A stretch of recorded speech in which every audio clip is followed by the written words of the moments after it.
Hello, everyone. Welcome back to Ethos Online, a place where we want to be, belong, and become the very best version of ourselves. And so, again, welcome to Ethos. And as always, we want to remind you, please consider donating. If you can go to ethos-church.org/donate. There you can partner with us in sharing these messages about how to live a better life through the teachings of Jesus. And oftentimes we'll look at the Bible and many other things.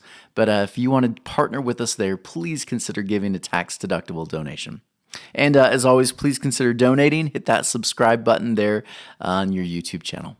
So we have been moving through these blessings, this Sermon on the Mount, this moment where the story goes that Jesus actually steps up, walks onto this mountain, and he begins talking about Torah and more specifically, the law. And so again, as deep readers who consider the historical context, we remember that this would have been for a Jewish person an obvious reference toward Moses. Moses goes up onto the mountain. He's given this beautiful gift of how to live life more abundantly here and now, a new way to be human, right? And so he gets this gift and he shares it with the people. And again, shares it with them. It is a gift. Oftentimes today we look at the law as something that's a negative thing. But again, if we had no law, if there were no rules to govern the way in which we live, it would be chaos. There would be brokenness everywhere. And so these concepts, these new ways of being human, they're actually there to benefit us, how to interact with each other and ourselves in a more gracious, loving way, how to bring restoration. And so Jesus, like Moses, stands up on the mountain. And as always, we start this with the quote, right? I mean, I hope by now most of you have memorized this, right? The Sermon on the Mount is actually a deeper critique into the heart of the law. It reclaims the beauty of living life in harmony. Yeah, in harmony. The point of it is to how to be in harmony with the world and even deeply with yourself and the divine. And so we also understand within context, it's important to remember that the Jewish temple had been destroyed in 70 AD, and the gospel messages hadn't been written yet. And so after the temple's destroyed, again, the Jewish people are asking, where's our hope? Where's our future? Where's the divine? If the divine isn't in the temple, then where is the divine? And so the message of Jesus comes in and says, no. The divine, the kingdom of heaven is actually within you. It's everywhere you go. Jerusalem, the temple, is everywhere you go because it is within you. Once you live this law, it becomes a part of you and you begin to be a walking testament to the beauty of what it looks like to live more abundantly. That's the beauty of this message. And so Jesus' message is really the law 2.0. And so the last couple of weeks, we went over all these different blessings. And so today, we move into the next portion of the Sermon on the Mount. We move away from the happy are you blessings into something else. And so today we're going to talk about salt. We're going to talk about salt. My family and I, we've been doing this interesting detox, and we've removed salt from our diet. And I have to tell you, I miss it right now. And even talking about it, I'm like, oh, salt. Salt, it really gives a lot of flavor to things. It will preserve things. If you're, Little House on the Prairie, that's what they used to do to preserve meats and things. But again, we have so many interesting ideas about this verse. You are the light of the world. You are the salt of the earth. All of this verbiage is really interesting to me because now Judeo-Christianity has moved into more Roman Christianity, and we kind of remove all of the cultural context of it. And so today, I want to share with you some beautiful cultural context that's actually going to make this whole thing pop. And so let's look at the verse one more time. You are the salt of the earth, but if salt loses its saltiness, how can it be made salty again? It is no longer good for anything except to be thrown out and trampled by men. And then when you move on a little bit further, you get this verse. You are the light of the world. And so again, we have salt and we have light. And again, you are the light. You are the salt. So we oftentimes will read this as, okay, good. Like I'm supposed to be an example. I'm supposed to be salty. I'm the light, right? We get this idea that we're to be examples to the world. We're going to be like the good Christians that go and evangelize the world, right? We want to convert the world. We want to make everybody Christ followers. And oftentimes, this is the narrative that many tribes will kind of pick up. But there's actually a richer understanding going on here that's just sitting at the surface. So, again, what is the point of salt in Jewish tradition? Well, here's some interesting points. Salt. Salt, according to one historian, salt was used as a sign of friendship. Interesting, right? Salt is used as a sign of friendship, and often in Torah, salt was used as a sign of a pact or a treaty with another person or tribe. Salt. So again, to put it simply, salt, if you wanted to create a pact or a friendship, you would essentially rub salt. Sometimes they'd rub salt on their hands and then they'd shake. Other times they'd actually throw salt on each other. The idea here is that this friendship, this relationship is going to preserve. This relationship is going to bring life. And so salt, right? Isn't this beautiful? Salt would play a part in this. It was a really beautiful metaphor they would actually use with each other.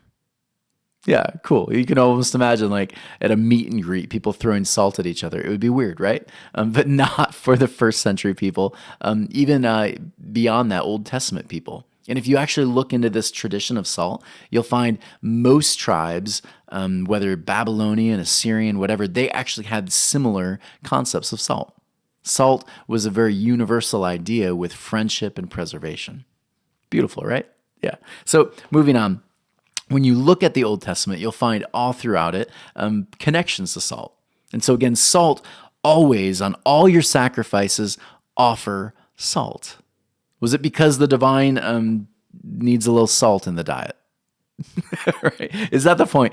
No. These traditions were made, right, by the priests. They were made to create symbols and connection to the divine. And so remember, this is a beautiful connection here.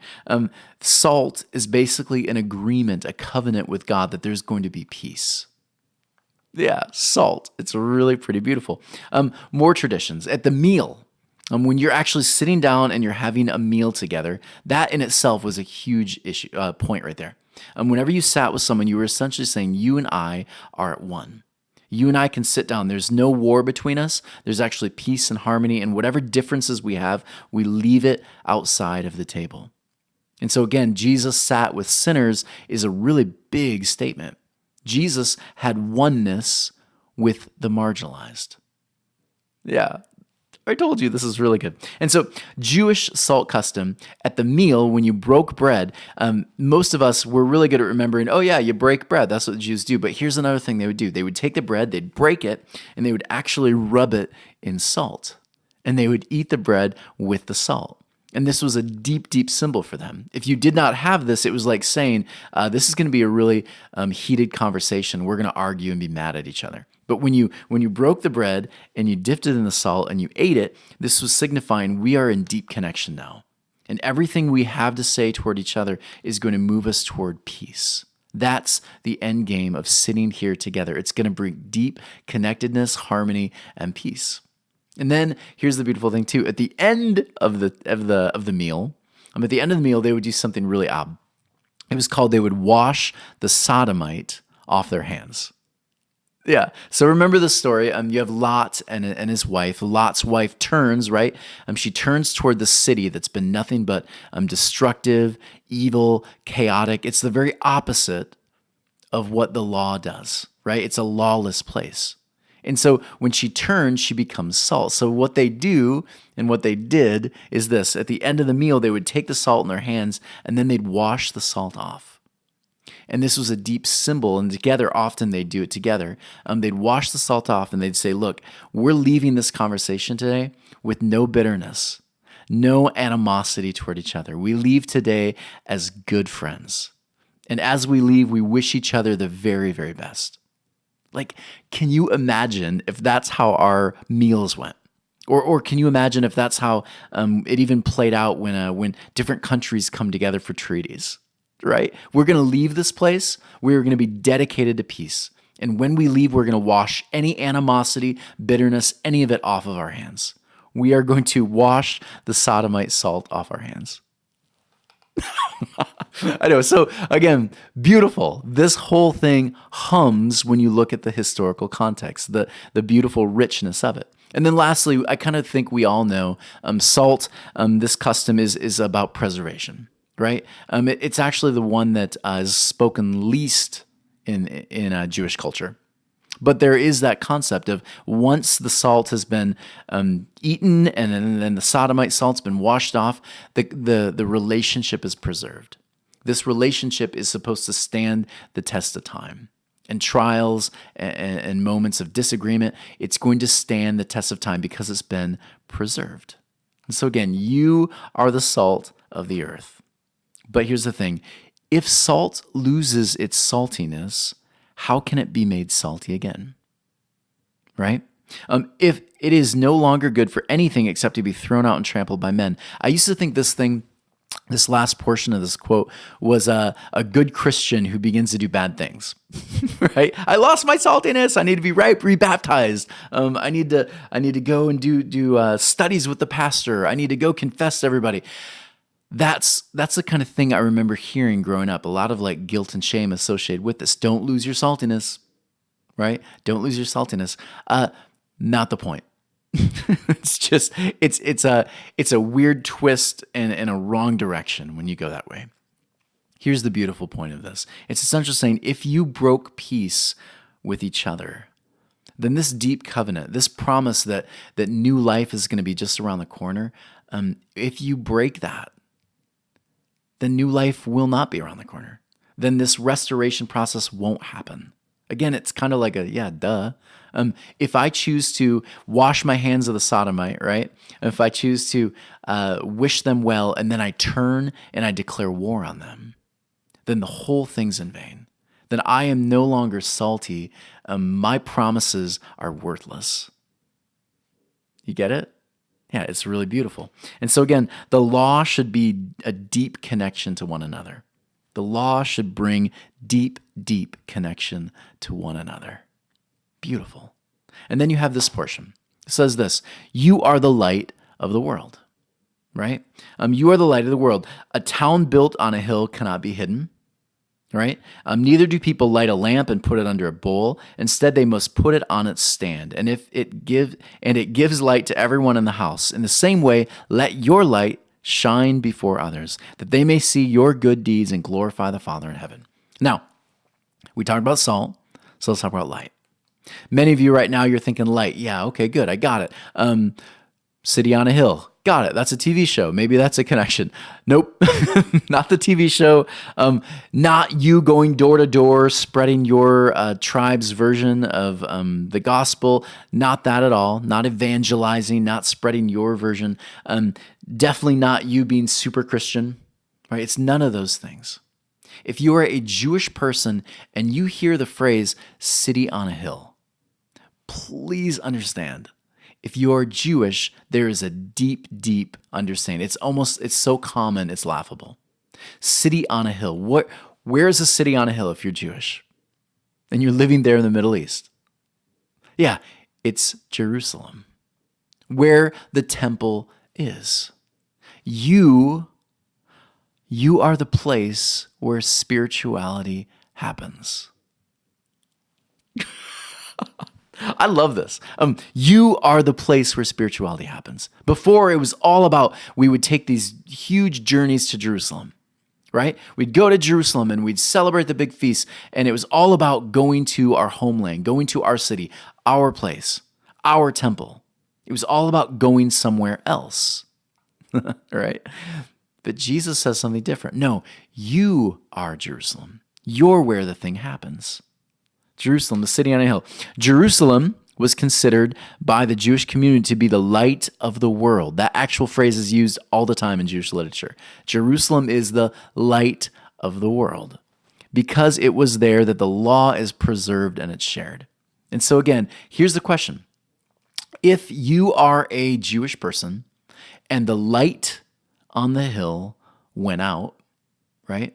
They went through pain, they went through brokenness, their temple's been destroyed, their city ransacked, many thousands and thousands of people murdered there on the streets. What happens when it appears that the light's out? What happens?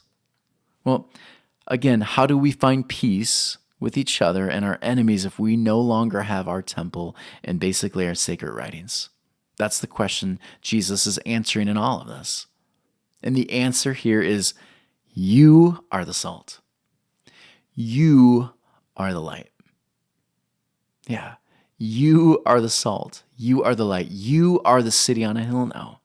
You are Jerusalem. And so one might say this in the words of Jesus. He might say this: you are the ones that bring peace and connectedness.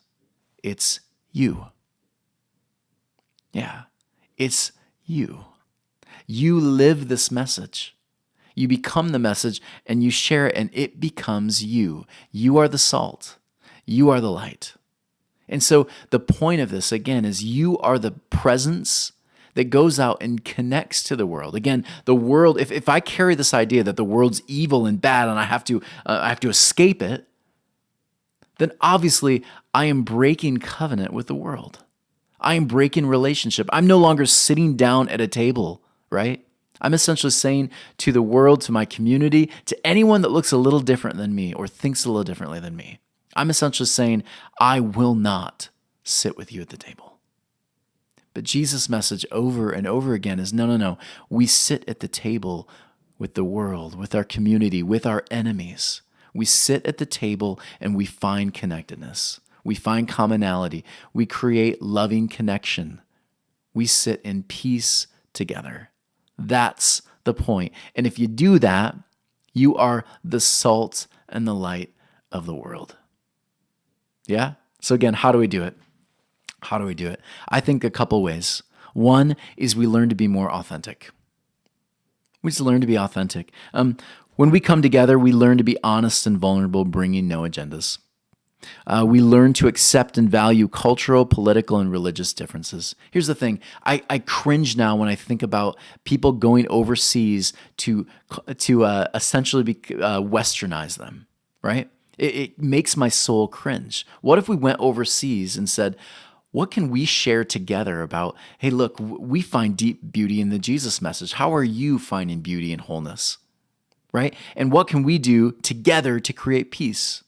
We respect each other. We learn to love one another. We learn to sit in peace together. Again, I don't come to my neighbor bringing brownies and cookies because I want to change them, because I want to make them come to my church and I can have the badge and say, I brought them. They came with me. That's not the point. I bring cookies and brownies to my neighbors because I love my neighbors, because there's deep connection to my neighbors. I come because there's authenticity, authenticness. I'm an honest, authentic person, and that's what I want to be, and that's what the Jesus message shares. When we live in authenticity, when there's no agenda, when I sit at the table, that's when peace and connection happens. Another one, compassion. I like this one. I can't be salt and light. I can't sit with someone if there's no compassion toward each other. I can't share with you my problems, my pain, if I don't believe you have compassion in your heart. Be in touch with suffering within all parties. I like that. Understand where you've hurt someone and where maybe they've hurt you. Understand where they're coming from. Learn to have compassion with the person, right? A good word might be empathy. When I sit down with someone, I want to know that person. I don't want to just to have a bunch of assumptions about the person. I want to actually understand them, honor them, right? Have compassion, because once you understand their story, you can have empathy and actually care about the person. Compassion. And then the last one's gratitude. I think this is really, really important, especially if I want to learn to be salt and light in the world, make connection to the world, around community and people that I meet, all of my neighbors. Gratitude, I like this quote. It's by Mahatma Gandhi. Gratitude awakens us to blessings and awareness of all the gifts and people all around us. What gratitude does, I think, is it helps me view people as gifts. People can be gifts in my life. Even the people who, when I look back at my past, I cringe a little bit, right? Because there were people who hurt me. There were people who said terrible things. And I look back and I think, ugh, like those people. But I'm slowly beginning to learn that even those people have taught me things. Even those people, if I can view those people as even a gift. Maybe even the religious structure is so funny. I was sitting down with a friend of mine, and because I left my tribe a while ago, it actually opened up some opportunities where we could work together. And she said to me, boy, because you did this and because of them, we probably would never have known each other. But because of that group and because you left at the time you did, we've met each other. Now we work together on the weekends sometimes. And I thought, I can actually be even grateful for the places I've come from, for the people who may have hurt or loved me through it. I can be grateful for all of it. Because in every person and every situation and every community, there's something that we can learn and be grateful for.